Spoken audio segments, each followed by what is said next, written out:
നമസ്കാരം R P. നമസ്കാരം. നമസ്കാരം. ഡൽഹിയിലെ സംഘർഷഭരിതമാണെന്നാണ് വീണ്ടും മലയാള മാധ്യമങ്ങളെല്ലാം പറയുന്നത്. അപ്പോൾ വിദ്യാർത്ഥി സമരമാണോ അതോ ഇപ്പോൾ മറ്റേതെങ്കിലും ഒരു മാനം ഈ സമരത്തിന് കൈവന്നിരിക്കുന്നു എന്നൊക്കെയുള്ള ചോദ്യങ്ങൾ ഉയരുന്നുണ്ട്. പ്രസക്തമായ ചോദ്യങ്ങളാണ്. പക്ഷെ നമ്മുടെ നാട്ടിലെ മാധ്യമങ്ങൾ അത് ചോദിക്കാനല്ലോ. പക്ഷെ നമുക്കത് ചോദിക്കാതെ പറ്റില്ല. ആർ പിയോട് ആ ചോദ്യം ചോദിച്ചുകൊണ്ട് ഞാൻ വളരെ വ്യക്തമായിട്ട് പറയാം. ഡൽഹിയിൽ നടക്കുന്ന ഒരു വലിയ പ്രക്ഷോഭമാണ്. എന്തായാലും കഴിഞ്ഞ ദിവസം തൊട്ട് അതിൻ്റെ ഒരു ഗതി മാറിയിട്ടുണ്ട്. നിരവധി ചെറുപ്പക്കാർ അവിടെയുണ്ട്. അത് നിഷേധിക്കാൻ പറ്റുന്ന കാര്യമല്ല. വലിയൊരു സമരം തന്നെ അവിടെ നടക്കുന്നത്. പക്ഷേ ആ സമരത്തിൻ്റെ പിന്നിലെ കാര്യങ്ങൾ, ആരാണ് ഈ അജണ്ട സെറ്റ് ചെയ്യുന്നത്, അത്തരം വിഷയങ്ങൾ നമുക്ക് തീർച്ചയായിട്ടും ചർച്ച ചെയ്യണം. പക്ഷേ ഒരു കാര്യം മനോജ്, ഈ അവസരത്തിൽ ഈ ചർച്ചയുടെ തുടക്കത്തിൽ തന്നെ ഇന്നത്തെ ഡേറ്റ് നിങ്ങൾ കുറിച്ചിട്ടോളൂ. ഒരു കാര്യം നമുക്ക് ഉറപ്പിച്ചു പറയാം. ആരെങ്കിലും ഏതെങ്കിലും പൊളിറ്റിക്കൽ പാർട്ടിയോ ഏതെങ്കിലും രാഷ്ട്രീയക്കാരോ അല്ലെങ്കിൽ ഏതെങ്കിലും ഈ പറയുന്ന അർബൻ നക്സലൈറ്റുകളോ ഈ പറയുന്ന വിദ്യാർത്ഥികൾ തന്നെയോ ആരെങ്കിലും ഒരു കാര്യം ആഗ്രഹിക്കുന്നുണ്ടെങ്കിൽ, അതായത് മോദി സർക്കാർ ഈ ഒരു പ്രക്ഷോഭത്തിലൂടെ താഴെ വീഴുമെന്ന്, ശ്രീലങ്കയിലെ പോലെ, നേപ്പാളിലെ പോലെ, അല്ലെങ്കിൽ ബംഗ്ലാദേശിലെ പോലെ ഇന്ത്യയിൽ അങ്ങനെ ഒരു ഭരണമാറ്റം ഉണ്ടാകുമെന്ന് ആരെങ്കിലും ചിന്തിക്കുന്നുണ്ടെങ്കിൽ അത് നടക്കില്ല എന്ന് അടിവരയിട്ട് ഞാനിവിടെ എഴുതി വരികയാണ്. ഇനിയിപ്പോൾ നിങ്ങളിത് ഒരു 2 മാസമോ 6 മാസമോ കഴിഞ്ഞ് നോക്കിക്കോളൂ, നിങ്ങൾക്ക് കൃത്യമായിട്ട് ഞാൻ ഈ പറയുന്നത് മനസ്സിലാവും. കാരണം ഇന്ത്യയിൽ അങ്ങനെ ഒരു പ്രക്ഷോഭത്തിലൂടെ ഒരു ഭരണമാറ്റവും ഒരു വിപ്ലവവും നടക്കില്ല. അതിന് ഇന്ത്യയുടേതായ സാഹചര്യങ്ങളുണ്ട്. ഇന്ത്യയുടെ വലിപ്പം തന്നെ അതിനൊരു കാരണമാണ്. ഇത് മാത്രമല്ല, ഇന്ത്യയിൽ അങ്ങനെ ഭരണത്തെ അട്ടിമറിക്കാൻ വേണ്ടി പല ശ്രമങ്ങൾ, ജനാധിപത്യത്തെ അട്ടിമറിക്കാൻ വേണ്ടി പല ശ്രമങ്ങൾ നടന്നിട്ടുണ്ട്. അടിയന്തരാവസ്ഥ ഉൾപ്പെടെയുള്ള കാര്യങ്ങളാണ് ഞാൻ പറയുന്നത്. ഈ മോദി സർക്കാർ അധികാരത്തിൽ വന്നതിന് ശേഷം തന്നെ കർഷകരുടെ പേരിൽ, CAA പേരിൽ, അങ്ങനെ ഓരോരോ വിഷയങ്ങളുടെ പേരിൽ ഇതുപോലെയുള്ള ശ്രമങ്ങൾ ഇങ്ങനെ നിരന്തരം നടന്നിട്ടുണ്ട്. പക്ഷേ ഈ സമരങ്ങളൊന്നും ലക്ഷ്യം കണ്ടിട്ടില്ല. കാരണം ഈ പുറത്തു പറയുന്ന ലക്ഷ്യമല്ല സമരത്തിൻ്റെ പിന്നിലുള്ളത്. യഥാർത്ഥത്തിൽ അങ്ങനെയുള്ളവർ സമരങ്ങളെ ഹൈജാക്ക് ചെയ്ത് കഴിയുമ്പോൾ ആ സമരത്തിൻ്റെ ആത്മാവ് അവിടെ തീർന്നു. ഇപ്പോൾ വിദ്യാർത്ഥികളെ സംബന്ധിച്ചിടത്തോളം വിദ്യാർത്ഥികൾ ഇവിടെ പറയുന്നത് വളരെ ന്യായമായ ഒരു കാര്യമാണ്. 10-20 കുട്ടികൾക്ക് ജീവൻ നഷ്ടപ്പെട്ട ഒരു വിഷയമാണ്. നമ്മൾ ഇന്നലെയും ചർച്ച ചെയ്ത് ഇതൊരു സിസ്റ്റം ഫെയിലിയറാണ്. UPA സർക്കാരിൻ്റെ സമയത്ത് അവരുടെ മന്ത്രിമാർ തന്നെ, കേന്ദ്രമന്ത്രിസഭയിലെ മന്ത്രിമാർ തന്നെ നേരിട്ട് നടത്തിയ അഴിമതിയുടെ കഥകൾ നമുക്കെല്ലാവർക്കും അറിയാം. അന്ന് ആ മന്ത്രിമാർ രാജിവെക്കണമെന്ന് പറഞ്ഞിട്ട് എത്ര പേര് രാജിവെച്ചിട്ടുണ്ട്, എത്ര പേര് മാറിയിട്ടുണ്ട്. ഇവിടെ ഒരു ഫെയിൽഡ് സിസ്റ്റത്തിൻ്റെ മുകളിൽ ഇരിക്കുന്ന ഒരാളെന്ന നിലയിൽ ധാർമ്മിക ഉത്തരവാദിത്വം ഏറ്റെടുത്ത് രാജിവെക്കേണ്ട ധാർമ്മികത മാത്രമേ ധർമ്മേന്ദ്ര പ്രധാനുള്ളൂ. അല്ലാതെ അദ്ദേഹം നേരിട്ട് നടത്തിയ ഒരു അഴിമതിയൊന്നുമില്ല ഇതിനകത്ത്. സിസ്റ്റത്തിൽ ഒരു ഫെയിലിയർ ഉണ്ട്, സിസ്റ്റത്തിനൊരു പ്രശ്നമുണ്ട്. അത് കറക്റ്റ് ചെയ്യാൻ സർക്കാർ ശ്രമിച്ചിട്ടുണ്ട്. നീറ്റ് പരീക്ഷ നടക്കുകയും ചെയ്തു. പക്ഷേ ഇതിനെ ആയുധമാക്കി ഇപ്പോൾ നടക്കുന്ന ഈ സമരാഭാസം തുറന്ന് കാണിക്കേണ്ടതാണ്. ഇതാണ് എൻ്റെ ഒരു ആദ്യത്തെ അഭിപ്രായം. പക്ഷേ ഇതുകൊണ്ട് ഇവരെല്ലാം ഉദ്ദേശിക്കുന്ന പലരും സടകുടഞ്ഞ് എഴുന്നേറ്റു. ഇവരൊക്കെ മലയാള മനോരമ പത്രം മുതൽ, ദേശാഭിമാനി പത്രം മുതൽ, കേരളത്തിലെ ഏഷ്യാനെറ്റ് വരെയുള്ള ചാനലുകളും പത്രങ്ങളും, അതുപോലെ അർബൻ നക്സലൈറ്റുകൾ, ആക്ടിവിസ്റ്റുകൾ എല്ലാവരും സടകുടഞ്ഞ് എഴുന്നേറ്റു. ഈ പ്രാവശ്യമെങ്കിലും ഒന്ന് മോദി താഴെ വീഴുമോ എന്നുള്ള ഒരു ആകാംക്ഷയും ആഗ്രഹവുമാണ്. പക്ഷെ അതൊന്നും നടക്കാൻ പോകുന്നില്ല. പക്ഷേ ഈ സമരത്തെ സർക്കാർ കുറച്ചുകൂടി പ്രോആക്റ്റീവായിട്ട് തുടക്കത്തിൽ തന്നെ നേരിട്ടിരുന്നെങ്കിൽ ഒരുപക്ഷെ ഈ വിഷയം ഉണ്ടാവില്ല എന്നുള്ള അഭിപ്രായം കൂടി എനിക്കുണ്ട്. തീർച്ചയായിട്ടും. അപ്പോൾ ഈ സമരത്തിൻ്റെ ഒരു നാൾ വഴികൾ നോക്കിക്കഴിഞ്ഞാൽ, ഈ നേരത്തെ തന്നെ പ്രഖ്യാപിച്ചിട്ട് ഈ കോക്രോച്ച് ജനതാ പാർട്ടിയുടെ അഭിജിത് ദിപ്കെ, അദ്ദേഹമാണ് ഇതിൻ്റെ നേതാവെന്ന് സ്വയം പ്രഖ്യാപിച്ചിട്ടുണ്ട്. ആണെന്ന് അവർ അംഗീകരിക്കുന്നുണ്ട്. അദ്ദേഹം ജന്തർ മന്ദറിലെത്തുന്നു, സമരം തുടങ്ങുന്നു. അപ്പോഴൊക്കെ നിശബ്ദത പാലിച്ച കോൺഗ്രസ് പാർട്ടി ഇന്നലെ പാർലമെന്റ് സമ്മേളനത്തിന്റെ 2ാം ദിവസം, അതിന് തൊട്ട് തലേ ദിവസം പ്രക്ഷോഭം ഉണ്ടായി. അവിടെ പാർലമെന്റ് മാർച്ചിൽ നേരെ പോലീസിന്റെ അതിക്രമം ഉണ്ടായെന്ന് അവർ പറയുന്നു.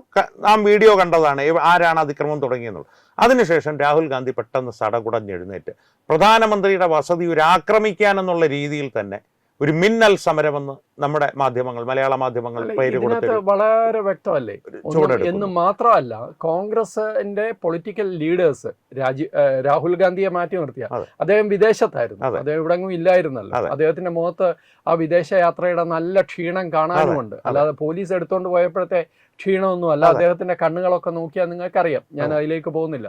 അതൊക്കെ അദ്ദേഹത്തിന്റെ വ്യക്തിപരമായ കാര്യങ്ങളാണ്.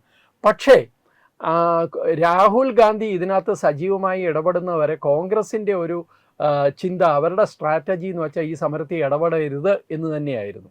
കാരണം ഈ സമരത്തിൽ ഇടപെട്ട് കഴിഞ്ഞാൽ ഇത് അവർക്ക് ദോഷമാകുമെന്ന് അവർക്ക് കൃത്യമായിട്ടറിയാം. ഇപ്പോൾ സംഭവിച്ചിരിക്കുന്നത് മോദി സർക്കാരിനെ സംബന്ധിച്ചിടത്തോളം ഈ സമരത്തെ നേരിടാൻ ഒന്നുകൂടെ എളുപ്പമായി എന്നുള്ളതാണ്.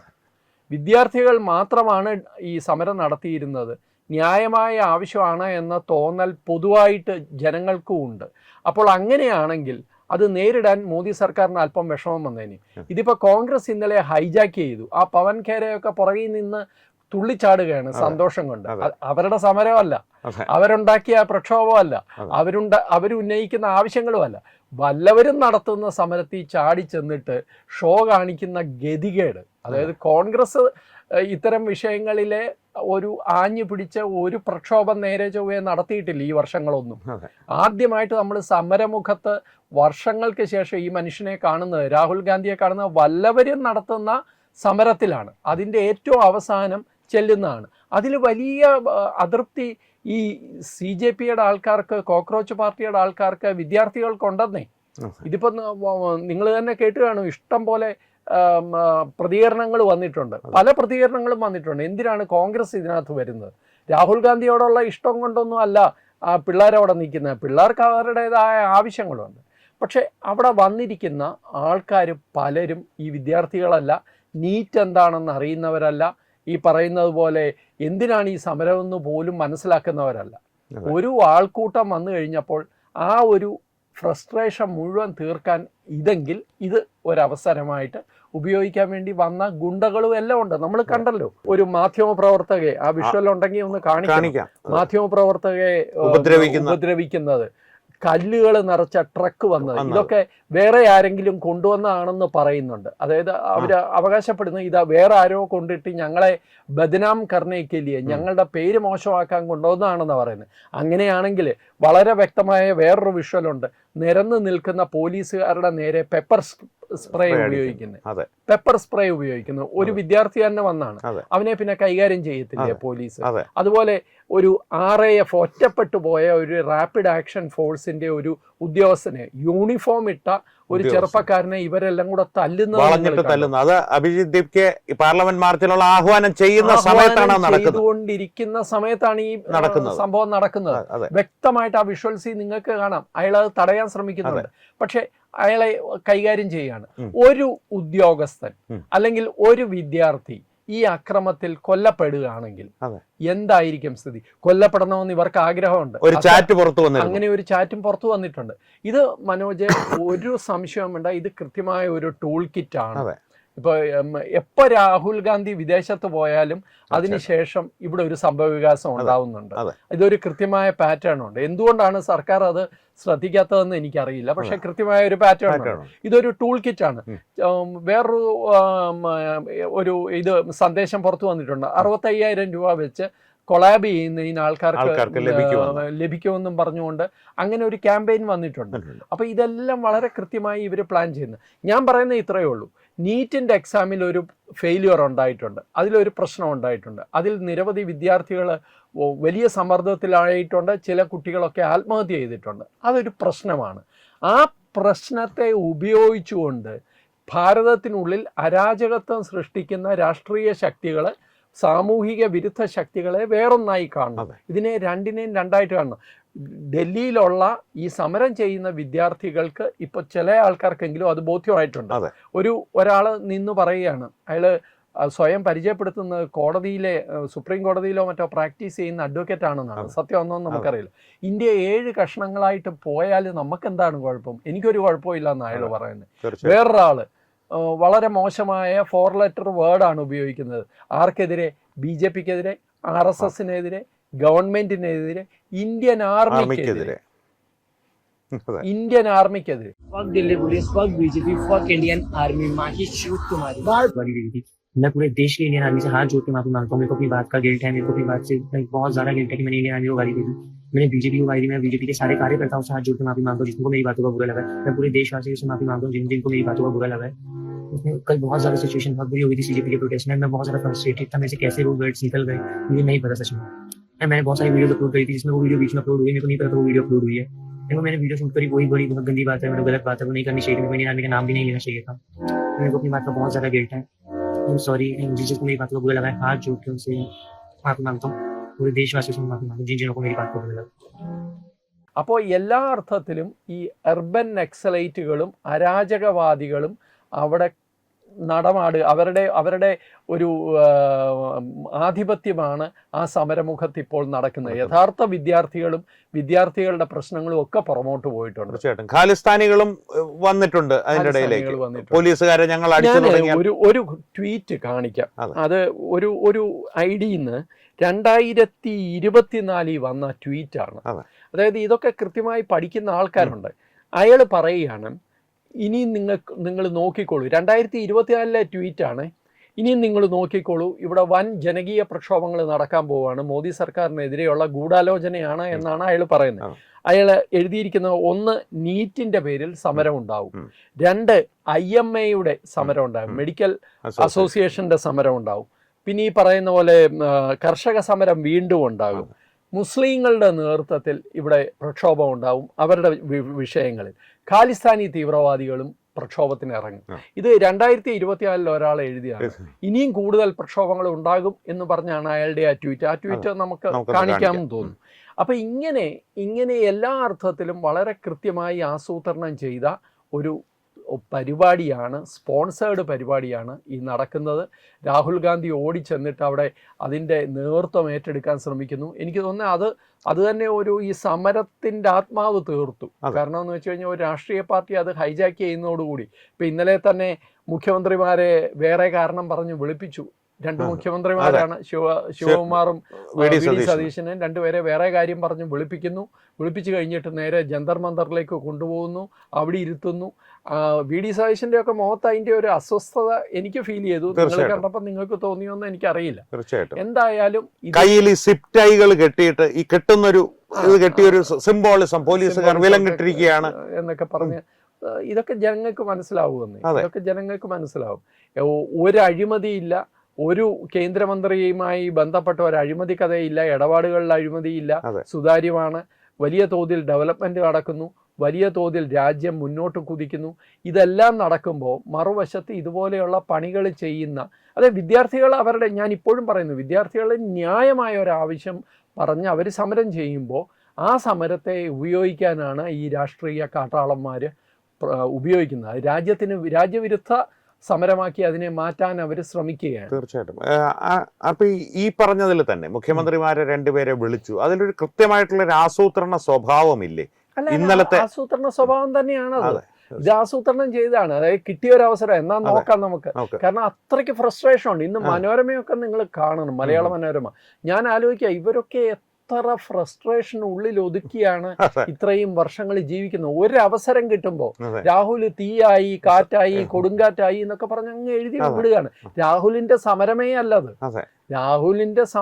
അല്ലത്. പക്ഷെ ആ സമരം രാഹുൽ ഗാന്ധി ഏറ്റെടുക്കുന്നു, രാഹുൽ ഗാന്ധിയെ വലിച്ചിഴച്ചു എന്നൊക്കെയാണ് പറയുന്നത്.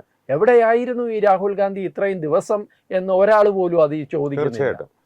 ഈ കോൺഗ്രസിന്റെ കാര്യം പറഞ്ഞു കഴിഞ്ഞാൽ നമ്മുടെ കേരളത്തിലേക്കൊന്ന് വന്നു കഴിഞ്ഞാൽ കഴിഞ്ഞ കുറേ കാലങ്ങളായി കേരളത്തിൽ നിരവധി സമരങ്ങൾ, ഉദ്യോഗാർത്ഥികളുടേത്, വിദ്യാർത്ഥികളുടേത്, ജീവിതത്തിന്റെ ആശ നഷ്ടപ്പെട്ട ആശാ വർക്കർമാരുടേതൊക്കെയായി നടന്നിട്ടുണ്ട്.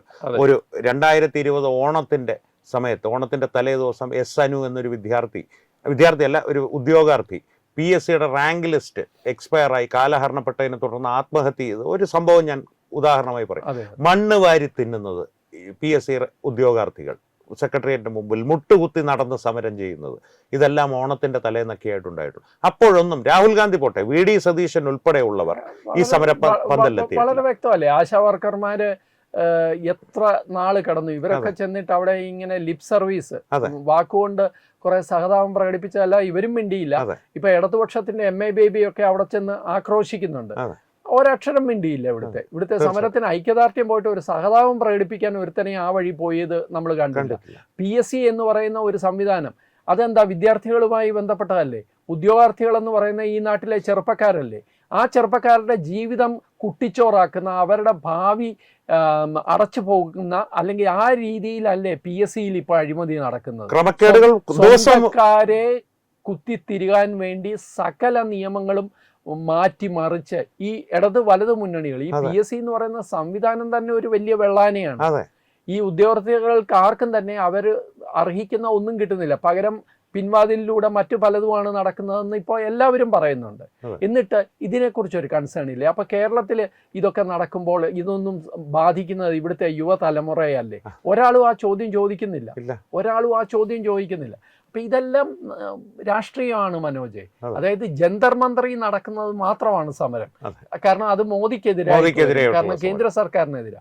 കേരളത്തിൽ നടക്കുന്ന ഒരു സമരത്തിലും ഈ പറയുന്ന ഐക്യദാർഢ്യവും ബഹളവും ഒന്നും കാണില്ല. ഇപ്പൊ കേരളത്തിൽ ആശാ വർക്കർമാരുടെ സമരം നടന്നല്ലോ. ഈ വയനാട് MP ആണല്ലോ, ഒരാൾ വയനാട് MP, ഇപ്പം പെങ്ങള് വയനാട് MP. ഇവിടെ മണ്ണ് വീണ് ഇത്രയും വലിയൊരു നഷ്ടമുണ്ടായിട്ട് ഒരാളൊന്ന് ഒരു വിമാനം പിടിച്ച് അവർക്ക് സ്വന്തം കയ്യിൽ നിന്ന് കാശൊന്നും മുടക്കണം. നമ്മളൊക്കെ ഡൽഹിക്ക് പോവോ അല്ലെങ്കിൽ വേറെടുത്ത് പോകണോ നമ്മുടെ കയ്യിൽ നിന്ന് കാശ് മുടക്കണം. ഇത് സ്വന്തം കയ്യിൽ നിന്ന് കാശ് പോലും വേണ്ട, ഞാനൊന്ന് അങ്ങോട്ട് പോകുന്നു എന്ന് പറഞ്ഞാൽ മതി, സർക്കാർ ചെലവിലിങ്ങ് എത്തും. എന്നിട്ട് ഇവരാരെങ്കിലും വന്നോ? എന്തിന്? സെക്രട്ടേറിയറ്റിന് മുമ്പിൽ നിങ്ങൾ ഈ പറയുന്ന ഇത്രയും സമരങ്ങൾ ഇത്രയും ദിവസങ്ങൾ നടന്നു. ഐക്യദാർഢ്യം പ്രകടിപ്പിക്കാൻ ഇവിടെ സെക്രട്ടേറിയറ്റിന് മുമ്പിൽ വന്നോ? സമരം ചെയ്തത് പിണറായി സർക്കാരിനെതിരാണല്ലോ. രാഹുൽ ഗാന്ധി ഒന്നും വന്നോ? ഇല്ല. അപ്പൊ ഇതാണ്, അതായത് ജന്തർ മന്ത്രി സമരം ചെയ്യുന്നത് മോദിക്കെതിരെയാണ് എന്നുള്ളത് കൊണ്ട്, കേന്ദ്ര സർക്കാരിനെതിരാണ് എന്നുള്ളത് കൊണ്ട് അവിടെ ചെന്ന് ഷോ കാണിച്ച് ആ സമരത്തെ, വല്ലവരും നടത്തുന്ന സമരത്തെ, വിദ്യാർത്ഥികൾ നടത്തുന്ന സമരത്തെ ഹൈജാക്ക്. പക്ഷെ അതോടുകൂടി യഥാർത്ഥത്തിൽ CJPയുടെ കാറ്റ് പോകുമെന്നാണ് ഞാൻ വിചാരിക്കുന്നത്. അവരുടെ ന്യായമായ ആവശ്യങ്ങൾ പോലും പരിഗണിക്കാതിരിക്കുന്ന ഒരു സ്ഥിതിയിലേക്ക് ഇത് മാറും. കാരണം ഇത് രാഷ്ട്രീയമായിട്ട് മാറിക്കഴിഞ്ഞു, അതിനകത്ത് ഒരു സംശയവുമില്ല. പിന്നെ ഇതിനകത്ത് ഒറ്റ കാര്യം കൂടെ ഞാൻ പറയാം. ഈ സമരം ഇങ്ങനെ നടക്കുമ്പോൾ എന്തുകൊണ്ടാണ് കേന്ദ്ര സർക്കാർ ഒന്നും മിണ്ടാത്തത്, അല്ലെങ്കിൽ കേന്ദ്ര സർക്കാർ എന്തുകൊണ്ടാണ് ഇത് ചെയ്യാത്തത് എന്നുള്ള ഒരു ചോദ്യം ഉയരുന്നുണ്ട്. നമുക്കൊക്കെ ഉള്ള സംശയമാണ്. ഒരു പക്ഷേ ഈ പറയുന്ന പോലെ ഈ രാഷ്ട്രീയമായിട്ട് ഇതിനെ ഇവർ മുതലെടുക്കുകയും ഈ സമരത്തിന് അത്തരം ഒരു ട്വിസ്റ്റ് ഉണ്ടായി കഴിയുമ്പോൾ ഇതിൻ്റെ സത്യം പുറത്തു വരികയും ചെയ്യുമെന്നുള്ള കേന്ദ്രത്തിൻ്റെ കണക്കുകൂട്ടലായിരിക്കാം. പക്ഷേ ഞാൻ ആഗ്രഹിച്ചത് തുടക്കത്തിൽ തന്നെ ഇതൊരു വലിയ ഇഷ്യൂ ആകാതെ, കാരണം ഇതൊരു ന്യായമായ ആവശ്യമായതുകൊണ്ട് വിദ്യാർത്ഥികളോട് കേന്ദ്ര സർക്കാർ സംസാരിക്കും എന്ന് തന്നെയാണ് ഞാൻ കരുതിയത്. ഇപ്പോൾ കേന്ദ്രം എന്തായാലും അത് സംസാരിക്കാൻ തയ്യാറാണ്. പക്ഷേ ഈ സമരം മറ്റൊരു തലത്തിലേക്ക് മാറിയിരിക്കുന്നു. പിന്നെ ഈ കഴിഞ്ഞ 2 ദിവസങ്ങളായിട്ട് നടന്ന അക്രമം, ഈ അക്രമം എന്തിനാണ് ഈ കുട്ടികളെ അടിച്ചമർത്തുന്നത്, സംസാരിക്കുന്നവരെ അടിച്ചമർത്തുന്നത് ശരിയാണോ എന്നൊക്കെ വിസ്മയ മോഹൻലാൽ ഉൾപ്പെടെയുള്ളവർ ചോദിച്ചിട്ടുണ്ട്. വിവരം പൂർണ്ണമായിട്ട് കയ്യിലില്ലെങ്കിൽ മിണ്ടാതിരിക്കുന്നതാണ് നല്ലതെന്ന് ഇവരോടൊക്കെ പറയാനുള്ളൂ. 40 ദിവസത്തോളമായി ജന്തർ മന്ദറിൽ ഈ കുട്ടികൾ സമരം ചെയ്യുന്നു. ആരും ആ വഴിക്ക് തിരിഞ്ഞു നോക്കിയില്ല. ഒരു പ്രശ്നവും ഉണ്ടായില്ല. പോലീസ് ഉണ്ടായിരുന്നു, പോലീസ് ഇടപെട്ടിട്ടില്ല. സോണം വാങ്ചുക്ക് വന്ന് നിരാഹാരം തുടങ്ങി, അപ്പോഴും പോലീസ് ഇടപെട്ടിട്ടില്ല. ഇപ്പോഴും സോണം വാങ്ചുക്കിനെ വെച്ചിട്ട് വലിയ കള്ളപ്രചരണമാണ് നടത്തുന്നത്. അദ്ദേഹത്തെ പിടിച്ചുകൊണ്ടുപോയി അദ്ദേഹത്തെ ബലം പ്രയോഗിച്ച് ആശുപത്രിയിലാക്കിയെന്ന് ഒന്നുമില്ല എന്ന് പോലീസ് പറഞ്ഞിട്ടുണ്ട്. അദ്ദേഹം ഡിറ്റൻഷനിലല്ല, അറസ്റ്റില്ല, ഒന്നുമില്ല. അദ്ദേഹം അവിടെ കിടന്ന് മരിച്ചു കഴിഞ്ഞാൽ ഈ സമരം വേറൊരു തലത്തിലേക്ക് പോകും. അതുകൊണ്ട് അദ്ദേഹത്തെ പിടിച്ച് ആശുപത്രിയിലാക്കി. അദ്ദേഹം വേറൊരു ആശുപത്രിയിലേക്കാണ് പോകുന്നതെങ്കിൽ പോലീസിന് അതിനകത്തൊന്നും ചെയ്യാനില്ല. കാരണം അങ്ങേര് സ്വതന്ത്ര മനുഷ്യനാണ്. കോടതിയിൽ അവർ സത്യവാങ്മൂലം കൊടുത്തിട്ടുണ്ട്. പോലീസ് അറസ്റ്റ് ചെയ്തിട്ടില്ല, ഒരു റെക്കോർഡിലും അറസ്റ്റ് ചെയ്തിട്ടില്ല. അപ്പോൾ സോണം വാങ്ചുക്ക് സമരം ചെയ്യുന്നു, വിദ്യാർത്ഥികൾ സമരം ചെയ്യുന്നു, ആരും അതുവഴി പോയില്ല. പക്ഷേ പാർലമെന്റ് തുടങ്ങുന്ന ദിവസം പാർലമെന്റ് മാർച്ച് എന്ന് പറഞ്ഞപ്പോഴാണ് ഈ സ്ഥിതി മാറിയത്. ആ മാർച്ചിന് അനുമതിയില്ല, ഇപ്പോഴത്തെ പ്രക്ഷോഭത്തിന് അനുമതിയില്ല. ഇസ്ലാമിക ഭീകരവാദികൾ ഒരിക്കൽ ആക്രമിച്ച പാർലമെന്റാണ്. ആ പാർലമെന്റിൽ വലിയ സുരക്ഷയാണ് ഇപ്പോൾ ഉള്ളത്. അതുകൊണ്ട് തീർച്ചയായിട്ടും പാർലമെന്റ് മാർച്ച് എന്ന് പറയുമ്പോൾ അത് നടപ്പാക്കാൻ പറ്റില്ല.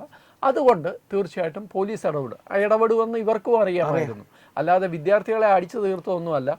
ഈ പറയുന്ന പോലെ ടിയർ ഗ്യാസും എടുത്ത്, ബോംബും എടുത്ത്, കല്ലും എടുത്ത് പോലീസിന്റെ നേരെ ചെല്ലുകയും പോലീസുകാരെ ഒറ്റയ്ക്ക് കിട്ടുന്നവരെ ആക്രമിക്കുകയും ഒക്കെ ചെയ്തു കഴിഞ്ഞാൽ പോലീസും ഉണ്ടായിരിക്കില്ലല്ലോ. ഇപ്പോൾ ഒരു പുതിയ ആഖ്യാനമായിട്ട് വന്നിട്ടുണ്ട്. പോലീസ് പെല്ലറ്റ് ഗൺ ഉപയോഗിച്ച് ഒരു വിദ്യാർത്ഥി, പോലീസ് നിഷേധിച്ചു. പോലീസ് പൂർണ്ണമായിട്ട് അത് നിഷേധിച്ചു. അല്ല, ഒരു വിദ്യാർത്ഥിയുടെ കണ്ണിൽ നിന്ന്, ഏതോ ഒരു വിദ്യാർത്ഥിയെ തപ്പിപ്പിടിച്ച് കണ്ണിൽ നിന്ന് ശസ്ത്രക്രിയയിലൂടെ പെല്ലറ്റ് മാറ്റി. ഒരാളെ ഉള്ളൂ, ഇനി പുതിയ ആൾക്കാർ വരുമോ എന്നറിയില്ല. തിരിച്ച് പോലീസിനെ കല്ലെറിയുമ്പോൾ യൂണിഫോം ഇട്ട് നിൽക്കുന്ന പോലീസുകാരെ കല്ലെറിയുകയും അവരുടെ മുഖത്ത് പേപ്പർ സ്പ്രേ അടിക്കുകയും ചെയ്തു. ഇതിന്റെ ഞാൻ അത്ഭുതപ്പെടുന്ന ഒരു കാര്യം, ഇതിനൊക്കെയുള്ള പണം എവിടുന്നാണ് സാറേ? തീർച്ചയായിട്ടും നമ്മൾ ഇത്രയും ഒരു ചെറിയ സമരം നടത്തണമെന്നുണ്ടെങ്കിൽ ഞാനും നിങ്ങളും ഒക്കെ വിദ്യാർത്ഥി സമരത്തിലൊക്കെ പങ്കെടുത്തിട്ടുള്ള ആൾക്കാരാണ്. നമ്മൾ ഇതിനൊക്കെ പണം വേണ്ടേ? ഇതിനൊക്കെ പണം എവിടുന്നാണ്? ഇപ്പോൾ ഒരു വീഡിയോ നിങ്ങൾക്ക് കാണാം, സ്ക്രീനിൽ കാണാം. അവിടെ പിസ കൊടുക്കുന്നു. പിസ വിതരണം നടക്കുക. ഇനിയും പിസയൊന്നും ഇല്ലെങ്കിൽ പോലും സാധാ ഭക്ഷണം ഇത്രയും ആൾക്കാർക്ക് ഇത്രയും ദിവസം കൊടുക്കണമെങ്കിൽ ആരാണ് ഇതിനൊക്കെ പണം? ചുരുങ്ങിയ ചെലവ് ചുരുങ്ങിയ പിസയ്ക്ക് 200 രൂപയാവും. എന്തായാലും ഈ CJPയുടെ നേതാക്കന്മാരൊക്കെ വിദേശത്തു നിന്നൊക്കെ വന്നവരാണ്. അവര് കൊണ്ടുവരുന്ന കാശ് കൊണ്ടുപോലും ഇതൊന്നും നടക്കില്ല. ഇതിന്റെ പിന്നിലൊക്കെ കൃത്യമായി അജണ്ടകളുണ്ട്. തീർച്ചയായിട്ടും. അവസാനത്തെ ഒരു ചോദ്യം, ഇത് രാഷ്ട്രീയമായി കഴിഞ്ഞു. ഇപ്പോൾ ഇനി പലപ്പോഴും RP ഉൾപ്പെടെയുള്ളവർ പറഞ്ഞു ഇതിൻ്റെ ഒരു ധാർമ്മിക ഉത്തരവാദിത്വം ധർമ്മേന്ദ്ര പ്രധാനുണ്ട്. ധാർമ്മിക ഉത്തരവാദിത്വം മാത്രമേ ഉള്ളൂ. എന്നാൽ ഈ സമരത്തെ എതിർക്കുന്നവർ പോലും, കാരണം ഇത് അക്രമത്തെക്കെല്ലാം എതിർക്കുന്നവർ പോലും ഈ ധർമ്മേന്ദ്ര പ്രധാൻ്റെ കാര്യം വരുമ്പോൾ രാജിവെക്കുകയാണ് ഉചിതം എന്ന് പറയും. പക്ഷേ ഇപ്പോൾ രാഷ്ട്രീയമായ സ്ഥിതിക്ക്, പ്രത്യേകിച്ച് അദ്ദേഹം അതിൽ അഴിമതിയൊന്നും കാണിച്ചിട്ടില്ല എന്നുള്ളത് ഉറപ്പുള്ള സ്ഥിതിക്ക് ഇപ്പോൾ ഈ നിമിഷം RPയോട് അദ്ദേഹം രാജിവെക്കണോ വേണ്ടയോ എന്ന് ചോദിച്ചാൽ RPയുടെ ഉത്തരവ് എന്താ? ഇല്ല, ഇനി അദ്ദേഹം രാജിവെക്കാൻ പാടില്ല എന്ന് തന്നെയാണ് എൻ്റെ ഉത്തരവ്. കാരണം എന്ന് വെച്ച് കഴിഞ്ഞാൽ ഇത് പൂർണ്ണമായിട്ടും ഒരു രാഷ്ട്രീയമാക്കി. സർക്കാരിന് വേണമെങ്കിൽ തുടക്കത്തിൽ അദ്ദേഹത്തെ രാജിവെപ്പിച്ചില്ലെങ്കിലും അദ്ദേഹത്തിൻ്റെ വകുപ്പൊക്കെ മാറ്റി വേണമെങ്കിൽ സമരത്തെ തണുപ്പിക്കാമായിരുന്നു. പക്ഷേ എനിക്ക് തോന്നുന്നത് ഇത് എവിടെ വരെ പോകും, ആരൊക്കെ എക്സ്പോസ്ഡ് ആവും, ആരൊക്കെ ഇടപെടും, പിന്നണിയിലും കുറേ കാര്യങ്ങൾ നടക്കുന്നുണ്ടല്ലോ. അപ്പോൾ സർക്കാരിനൊരു വിവരശേഖരണത്തിൻ്റെ ഒരു അവസരം കൂടിയായിട്ട് ഇൻ്റലിജൻസ് ഏജൻസീസ് ഒക്കെ ഇതിനെ ഉപയോഗിച്ചിട്ടുണ്ടാവും. അപ്പോൾ അത് സംബന്ധിച്ച്, കാരണം CAA സമരത്തിലൊക്കെ അങ്ങനെയായിരുന്നു. സമരം കുറച്ച് ദിവസം ഇങ്ങനെ മുമ്പോട്ട് പോകുമ്പോൾ പല കോണുകളിൽ നിന്നും അതുവരെ കാണാത്ത തലകളൊക്കെ ഉയർന്നു വരും. മനസ്സിലായില്ലേ?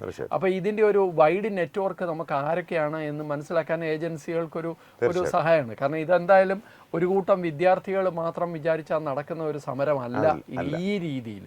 തീർച്ചയായിട്ടും നമ്മൾ തുടക്കത്തിലും പറഞ്ഞ പോലെ വിദ്യാർത്ഥികളുടെ സമരത്തെ വിദ്യാർത്ഥികളുടെ സമരമായി കണ്ട് വിദ്യാർത്ഥികളോട് സംവദിച്ച് തീർക്കേണ്ട വിഷയമാണ്. പക്ഷേ ഈ സമരം ഹൈജാക്ക് ചെയ്യപ്പെട്ടിരിക്കുന്നു. അതുകൊണ്ട് തന്നെ സർക്കാർ അങ്ങനെ ഒരു കീഴടങ്ങൽ എന്ന് തോന്നുന്ന ഒരു നടപടിയിലേക്ക് പോകുമെന്ന് എനിക്ക് വിശ്വാസമില്ല. തീർച്ചയായിട്ടും അത് വളരെ ശരിയാണ് RP. അപ്പോൾ ഒരു കാര്യം കൂടി പറഞ്ഞ് നമുക്ക് അവസാനിപ്പിക്കാം. പ്രധാനമന്ത്രി NDA സഖ്യകക്ഷികളുടെ യോഗത്തിൽ വളരെ വ്യക്തമായി പറഞ്ഞിരുന്നു നീറ്റിനെ സംബന്ധിച്ച് എന്തൊക്കെ നടപടികൾ സർക്കാർ എടുത്തിട്ടുണ്ട്. ഇത് മഹാപാതകമാണ്, പാപമാണെന്നാണ് ഈ ചോദ്യപേപ്പർ ചോർച്ചയെ അദ്ദേഹം വിശേഷിപ്പിച്ചത്. അദ്ദേഹം പറഞ്ഞിട്ടുണ്ട് ഇതിനെക്കുറിച്ച് കൃത്യമായിട്ടുള്ള നടപടികൾ ഇതിൻ്റെ പിന്നിൽ എടുത്തിട്ടുണ്ട്. ഇനി ഇത് സംഭവിക്കാതിരിക്കാനുള്ള നടപടികളും എടുത്തിട്ടുണ്ട്. 13 പേർ ഇപ്പോൾ പോലീസ് കസ്റ്റഡിയിലാണ്, ജയിലിലാണ്. ഇത് ചെയ്തവരാരും രക്ഷപ്പെടില്ല, അവരെല്ലാം ജയിലറകൾക്കുള്ളിലേക്ക് തന്നെ പോകുമെന്നുള്ള വ്യക്തമായ ഉറപ്പ് സഖ്യകക്ഷികൾക്ക് കൊടുത്തിട്ടുണ്ട്. അത് മാധ്യമങ്ങൾക്കും ആ വിവരം നൽകിയിട്ടുണ്ട്. അപ്പോൾ ഇനി മുന്നോട്ടുള്ള നടപടികൾ രാഷ്ട്രീയമാണ്, അതെങ്ങനെയാവുമെന്ന് കാത്തിരുന്ന് കാണാം. എന്തായാലും വളരെ നന്ദി RP. നമസ്കാരം. HIV അണുബാധ സന്തോഷപൂർണമായ ഒരു ജീവിതത്തിന് തടസ്സമല്ല. HIV അണുബാധയ്ക്ക് ഫലപ്രദമായ ചികിത്സ ഇന്ന് ലഭ്യമാണ്. ഇതിന് യഥാസമയം അണുബാധ കണ്ടെത്തുന്നതും കാലേക്കൂട്ടി ചികിത്സ നടത്തേണ്ടതും അത്യാവശ്യമാണ്. സൗജന്യമായ ചികിത്സയും മാർഗനിർദ്ദേശങ്ങളും സർക്കാർ ആശുപത്രികളിലെ ART അഥവാ ഉഷസ് കേന്ദ്രങ്ങളിൽ ലഭ്യമാണ്. ആരോഗ്യ സംരക്ഷണം ഓരോരുത്തരുടെയും ഉത്തരവാദിത്തമാണ്.